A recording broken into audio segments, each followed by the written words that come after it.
know those words in those days anyway. If either the town, the county, or the federal government tried to give us $1, why, I think... Do you know what it takes to be iconic?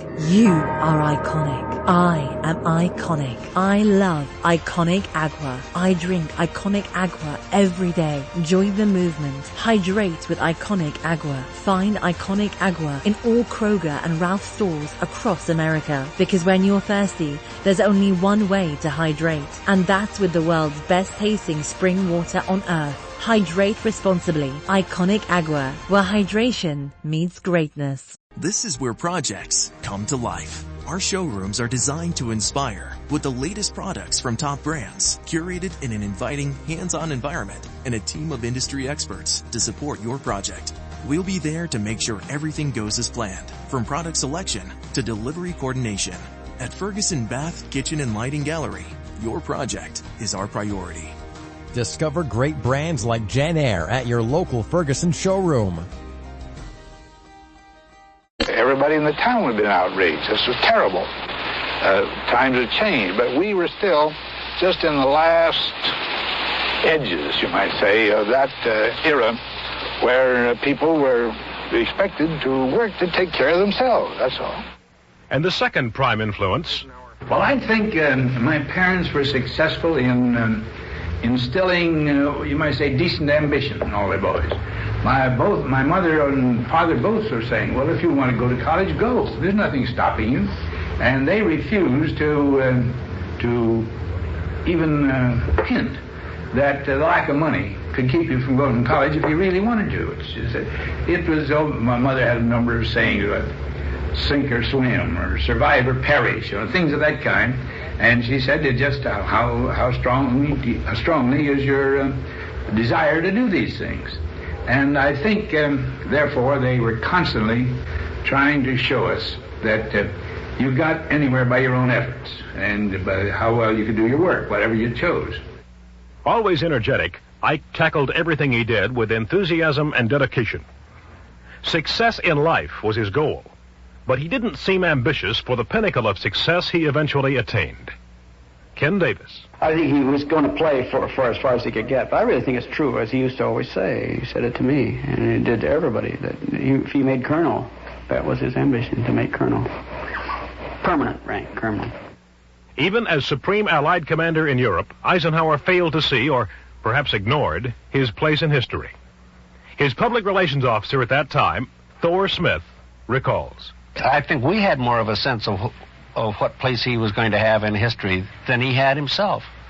As I say, he had almost a schoolboy's naivete about the whole thing. I mean, he would not accept how important he was, and he would not accept that he was a worldwide figure. Maybe it's the Army training that did this. I mean, you come up through the ranks and whatnot. But I'm sure that he didn't, at that point, sense how terribly important he was and how every single thing that he did and said was historical.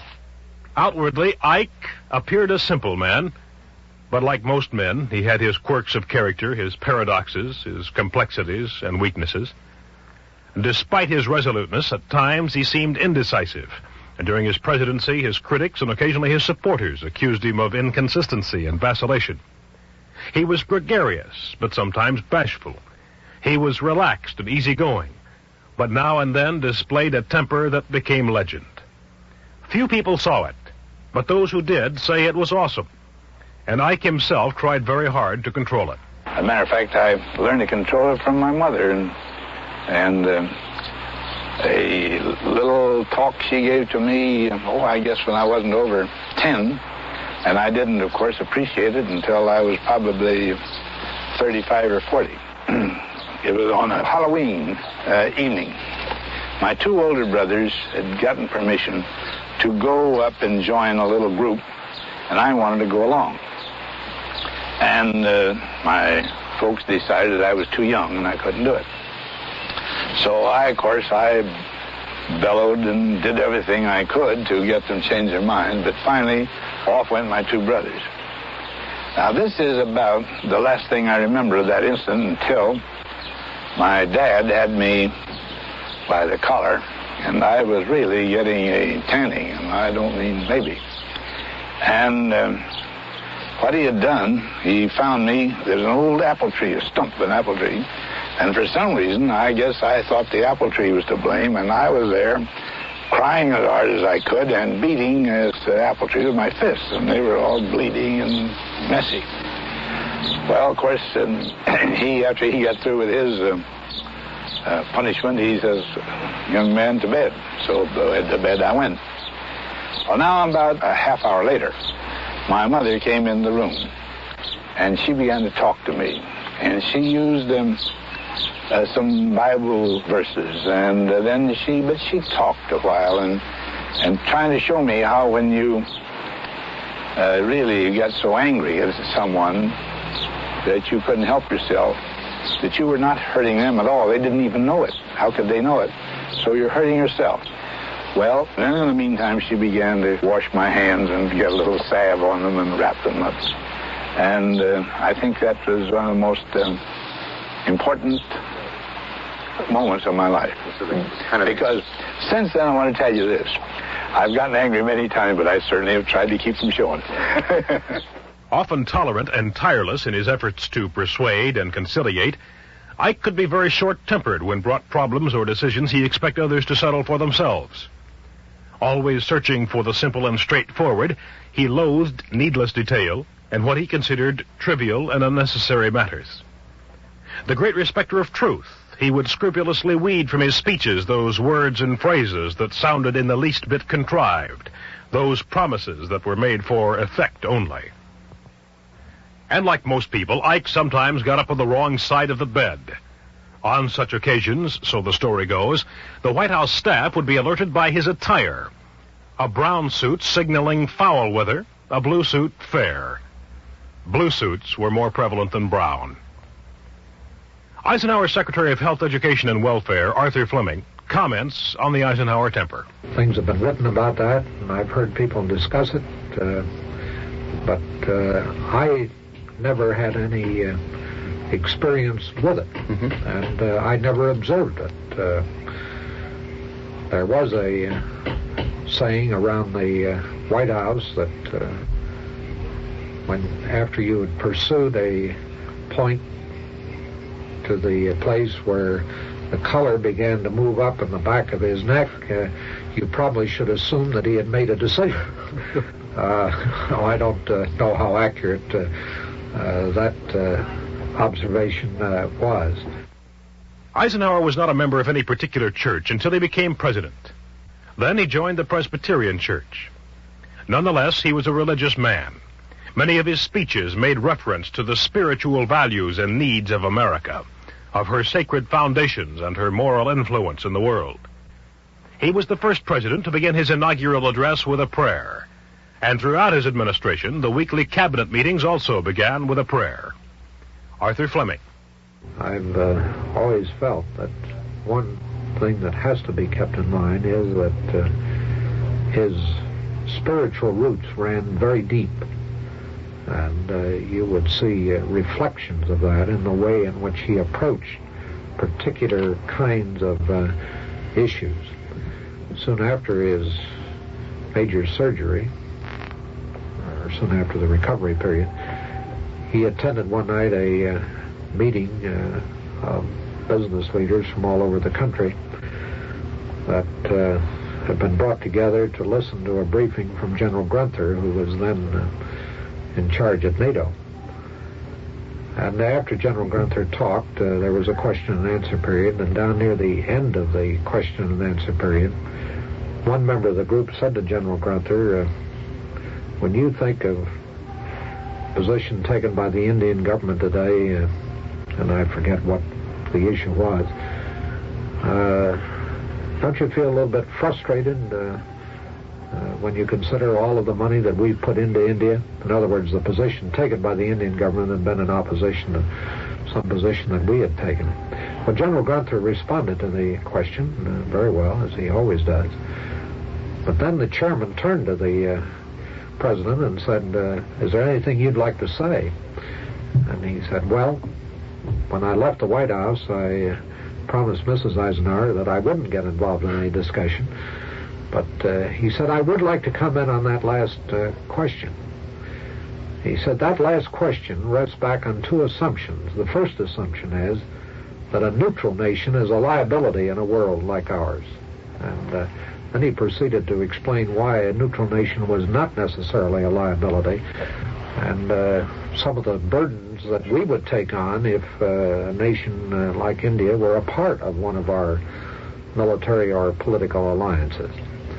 But then he said also, that question rests back on the assumption that we are giving aid to India in the hope that by so doing we can persuade her to become a part of a military or a political alliance of which we are a part.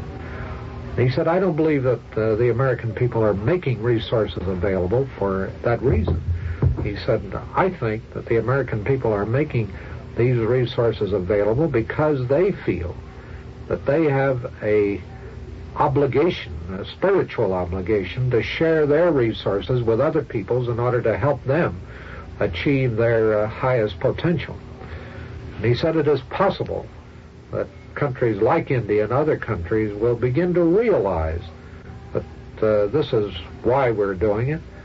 And he said it is possible that as they realize it, they may embrace the values that lead us to make a contribution of this kind. And he said if they do, then maybe we will start down a pathway that will lead to peace. And in fact, he said, I don't know of any other way of starting down that pathway. Well, I felt that that expression unquestionably came out of his rather deep-seated spiritual background, as much as for any other reason. Duty, honor, country. The motto of West Point. It could well have been Ike's personal creed. He was first and foremost an American. His faith lay in the standards and principles of democracy, the rights of the individual, human dignity, self-government, peace and prosperity, liberty with justice. He dedicated his life to preserving and strengthening those principles. The experience of war taught Eisenhower the necessity of peace. He had been known as the peace general and would become the peace president. He recognized that the oppressed people of the world looked to America to help free them of the fear and tyranny of war. Upon assuming the office of president, he pledged his unceasing efforts to the cause of peace with justice for all mankind. In his first inaugural address, President Eisenhower outlined the precepts by which he hoped Americans would live. They were the principles that were to guide him the rest of his life. At such a time in history, we who are free must proclaim anew our faith. This faith is the abiding creed of our fathers. It is our faith in the deathless dignity of man, governed by eternal moral and natural laws. This faith defines our full view of life. It establishes beyond debate those gifts of the Creator that are man's inalienable rights and that make all men equal in His sight. In the light of this equality, we know that the virtues most cherished by free people, love of truth, pride of work, devotion to country, all are treasures equally precious in the lives of the most humble and of the most exalted. And so, each citizen plays an indispensable role. The productivity of our heads, our hands, and our hearts is the source of all the strength we can command for both the enrichment of our lives and the winning of the peace. This is the hope that beckons us onward in this century of trial. This is the work that awaits us all, to be done with bravery, with charity, and with prayer to Almighty God.